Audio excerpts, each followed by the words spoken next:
And welcome to Mrs. G's Storytime. We are reading the book Betsy Ten Boom, Promise of God by Mike Evans with permission from Time Worthy Books, and we are on chapter 44. We'd been at Vault about 2 weeks when a large number of soldiers appeared at our tents shortly after the evening meal. Armed with rifles which they held at ready, they appeared serious, intent, and determined. Moments later, one of them began to shout, "Get out! Get out!" And they drove us from our places beneath the tents. When we were all standing in the open, they ordered us to form 2 lines and then marched us through a gate in the interior fence and into the main camp. Rows of wooden barracks were separated by a narrow lane, and at every third building there was a tree. I had expected harsh surroundings, but what I saw was actually pleasant by comparison, though it struck me as odd that someone thought to plant a tree in a place like that. Trees took a long time to mature. Whoever planted them must have thought the camp would endure an equal amount of time. I hoped with all my heart that they were wrong. The barracks were unpainted and worn, but after 2 weeks on the wet ground beneath the tents, they looked like palaces to us. Each was constructed in an identical fashion, with wooden steps that led up to an open doorway. Through one of them I saw bunk beds 3 levels high. Images of a mattress with sheets and pillows filled my mind. At the third building we came to a stop and were formed into ranks, 5 rows deep. An officer appeared and looked us over as if on inspection. He wore a dress uniform with shiny black boots and leather gloves. From what I could make of his insignia, he was a captain. With his hands behind his back, he reminded me of a peacock I saw once with its tail feathers spread wide in an attempt to impress us. He paced back and forward in a tight pattern, and to look at us he had to turn his head to one side or the other. "This is your formation for roll call," he shouted with his head turned towards us, "which will be held at the beginning and the end of each day. All names will be called in alphabetical order, and you will answer to your name. Anyone present and not answering to their name will be shot." A young girl 3 ranks ahead of us snickered at the comment, and the captain was immediately enraged. "Who is that?" he demanded. When no one answered, he stepped to a woman at the end of the row nearest his position and drew a pistol from a holster on his belt. Then he placed the muzzle against her head and pulled the trigger. The sound of the gunshot made me jump, and a collective gasp went up from our ranks, but the captain seemed unfazed. "We have one rule in this camp," he shouted. "Do as you are told, or you will die." 2 soldiers appeared with a detail of 3 male prisoners. The prisoners picked up the body of the dead girl, carrying her by the arms and legs, and hurried down the street with her dangling between them.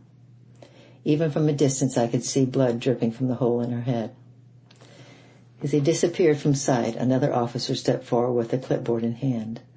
"Listen up for roll call," he shouted, then began calling out our names. One by one he read down the roll, with prisoners shouting in response as their name was called. 10 minutes later he reached the end of the list, and we were ordered into the barracks building that stood behind us. Corey led the way up the steps, and I followed close behind, clutching her dress in my hand as we jostled past the doorway. Nothing was going to separate me from her now. Beyond the door, a central aisle divided the room in half. On either side were bunk beds like the ones we'd seen from the street, but they were nothing like what I'd imagined. Stacked 3 levels high, they were jammed together side by side in rows of 4 beds deep. They had no mattresses, no sheets, no pillows, only a bare wooden platform on which to lie. Other women were living there when we arrived, which meant all the spaces near the aisle were filled. Only those near the wall remained. To get to them, however, we had to crawl over everyone else in the row. We staked out our claim to 2 spaces near the back wall, not far from the window. It wasn't much more comfortable than the ground beneath the tents or the mat on the floor at Slavenger Prison, but I was beside Corey, and that was all that mattered. Not long after we climbed in the bed, I folded my arms for a pillow, rested my head on top, and fell fast asleep. While I slept, the same reoccurring dream returned. The house, the gardens with tulips. Before the images faded from my mind, I was awakened by a shrill sound of a whistle. The sun was not up, and the building was dark, yet a voice shouted from the doorway, Fall out! Get moving! Fall out! Those around us who had been at camp longer seemed to know what it meant. They dutifully crawled from the bunks and started towards the door. Corey and I glanced at each other, and she said, "This must be how the day begins." She climbed down from the bed and leaved to turn. But when I tried to follow, I could barely move my legs. "They won't work." My eyes were wide with fear. "Can you help me?" Corey slipped her hands beneath my arms and eased me over the side of the bunk. When my feet touched the ground, I found that I could stand, but only by leaning against her. "What's wrong with me?" I lamented. "Nothing that medicine from Dr. Van Veen wouldn't cure," she replied. "Come on, we're falling behind." Then she placed her arm around my waist to steady me, and I hobbled towards the door. By the time we were outside, the others were formed in ranks. Corey and I took a place beside each other near the center of the back row. I did my best to seem invisible. Moments later, a soldier appeared at the front of our group. He was not the same officer we had seen the evening before, but conducted himself in much the same manner, pacing back and forth with his hands folded behind his back. Unlike the evening before, however, this one didn't shout at us, and no one got shot. Instead, he nodded to a soldier who stood nearby, and that man stepped forward with a clipboard to call row. Afterward, a woman appeared with several sheets of paper in her hand. She was dressed in civilian clothes, and from all I could tell was neither a guard nor a regular soldier. Reading from the pages, a tentative, halting voice, she called out a list of names, directing them to form a separate line behind her in the street. We listened as she read through the pages, and partway down the list, she called our names. My legs were stronger then, and I was able to walk on my own. Corey and I hurried to join the line. When everyone from the list was gathered, a soldier marched us down the lane to a large brick building that appeared to be some sort of a manufacturing facility. It was located inside the camp, but it was clean and well maintained. Neatly trimmed shrubs grew around it, and the cornice was freshly painted. Concrete steps led up to the door, and when we arrived there, the soldier took a post near the bottom while we followed the woman inside. Beyond the entrance was a broad corridor. As we walked along, I saw doorways to the left and right that led to large workrooms. The woman with the list directed Corey and me to the third room on the right. We were met there by a short, thin man with gray hair and kind eyes. He wore woolen slacks that were pressed smooth with crease down the front of each leg. His white shirt had a stiff collar that fit perfectly in the front, overlapping only the edges of the knot in his tie. I liked him immediately. Work tables, each about 3 meters in length, were arranged in rows that lined the room from end to end. Women sat at each table assembling electrical parts from bins that sat atop the tables. No one looked up as we entered. The man who met us at the door led us to a row on the far side of the room, where he placed me at the first empty station. Corey took a spot 3 stations away. The women seated beside me were already busy, so I watched to see what they were doing. After a moment, I picked up a piece from the bin to the left and tried to follow along. My legs ached, and I was more tired than I'd been in a long time. I had a persistent cough, and I was sure I looked ill, but I determined to do the same work as the others.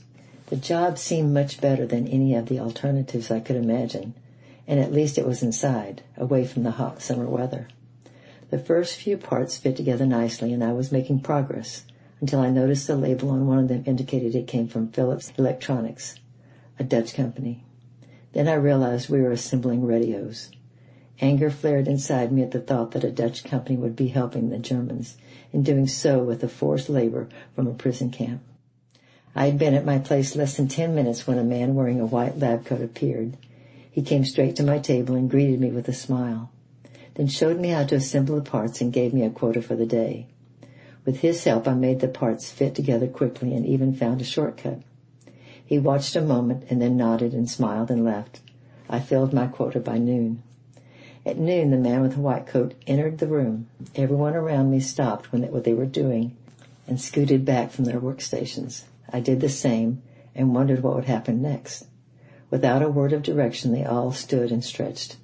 I did as well and found the morning at the table had helped me rest. I could move my legs much better than before, and after a minute or two, and again without direction or instruction, everyone returned to their seats. Corey and I exchanged glances and a smile, but kept quiet. After we were seated, the door opened again and carts appeared, bringing bread and water to our workstations.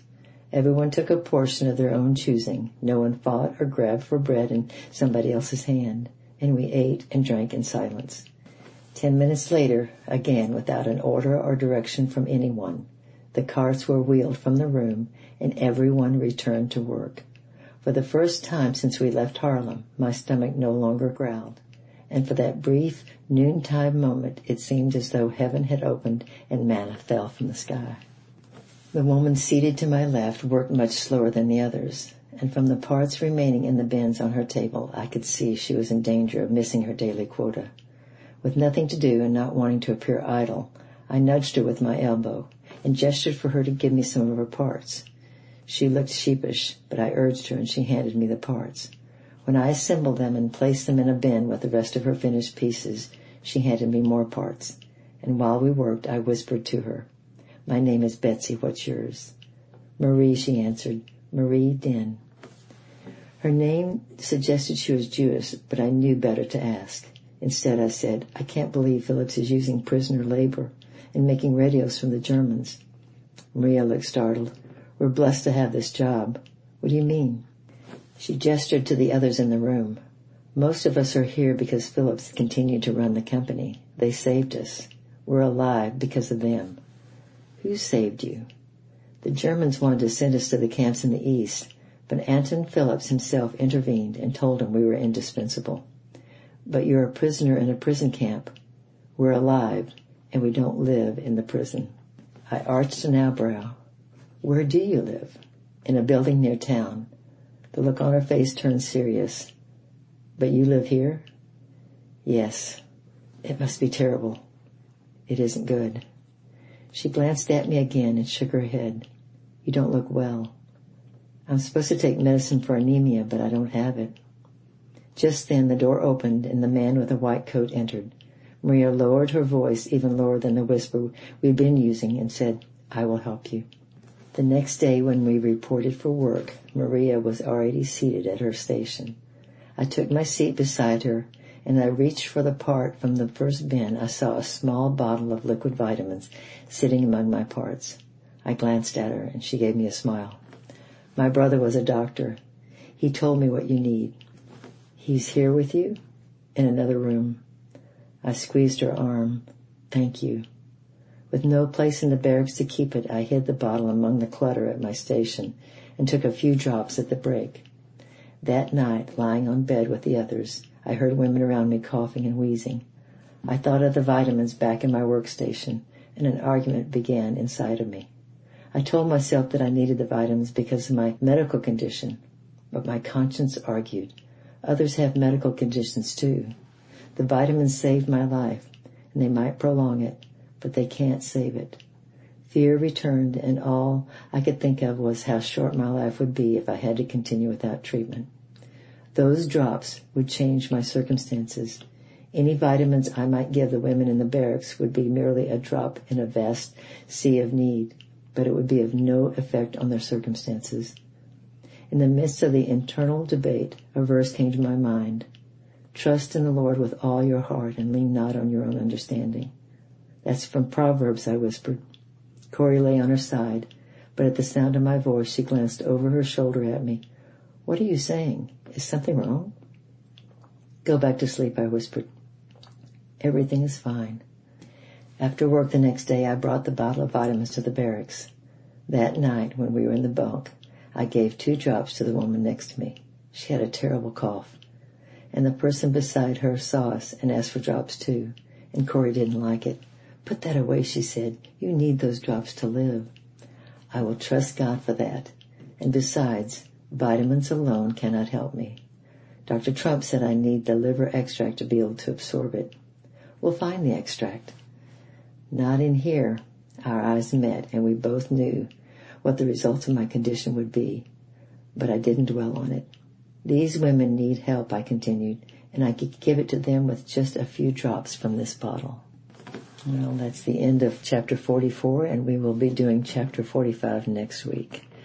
I hope this is blessing your heart to see these women, how they are walking in faith with the Lord and sharing what they have And you'll see how God will continue to bless that attitude of the heart. And well, I love you. I'm praying for you, and bye-bye for now.